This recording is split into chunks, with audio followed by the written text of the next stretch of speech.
The first thing I wanted to ask was, Jon, you were mentioning earlier on the bus that we were all on, that you've all been to Vegas many times on bachelor parties and things like that. Did any life experiences get directly translated into this series? I don't think anything specifically. I think the closest thing is there was the phone call that Paul is having with his wife in the first episode when McKnight grabs the phone and sort of says some inappropriate things and then hands the phone back. I think that happened during one of the bachelor parties that we were on where, suddenly a friend's wife was like, why would you put a random on the phone with me to say those awful things? So I think that's the closest thing to anything else. I don't know. There was that time that Josh, was totally naked and fell into a glass table. Right, and there was a scorpion pit underneath. Yeah. Yes. True. And the camel, obviously. Yes, of course. Yeah. And you have such an incredible ensemble cast in this series and have given them so much to do that is just insane. Were there any moments where someone took extra convincing or preparation or just warning? We wanted everybody in the ensemble to feel like they're the hero of their own story in this universe. And it's kind of how we approach Cobra Kai as well. Give everybody kind of big story swings and moments. And, the perspective keeps shifting and the camera keeps changing focus. And now it's on you a little bit more. And they knew that going into the process. They knew that we would be pushing the envelope with what we would be asking of them from the earliest days before they were cast. And right as the script started coming in, they became even more increasingly aware of all the fun we were going to have, all of the brave things we were going to ask them to do, and they never fought it. They only asked, how can we help, achieve this? How can we make this better and stronger and look as, real or as grotesque or as, heroic as we were asking them to make it look. Wow. You obviously have done such incredible work on Cobra Kai. I know this idea began like over a decade ago as kind of a movie, and then you've adapted it into the series.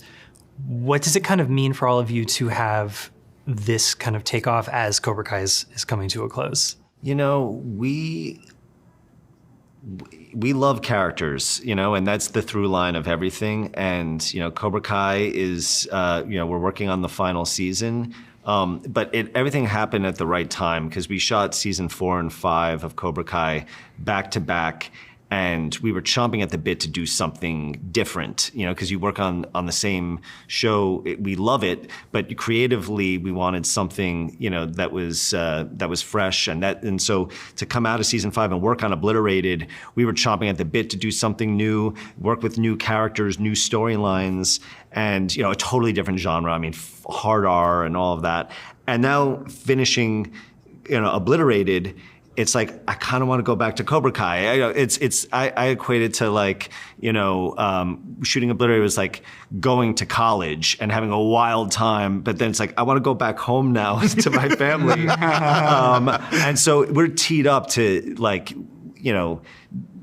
make season 6 like as awesome as it should be because we're not beating a dead horse with it. For us, it's fresh because we just came off of a whole season of Obliterated. So we can't wait to get into the characters of Cobra Kai and those storylines. And so it's always the same exercise. It's just, different type of story. Yeah. And you've all done such incredible work on other films too, like, Harold and Kumar and Hot Tub Time Machine and everything. This does feel in some ways like a return to that kind of comedy. Were there any ways that you wanted to approach that differently now in this show? What we were excited about with this show was to, do the type of comedy that we've done in the past, but give it the big adrenaline action element as well. I don't think there's ever been something quite like Obliterated, where you see the kind of big laughs, big outrageous comedy that you would see in those big, R-rated summer blockbusters.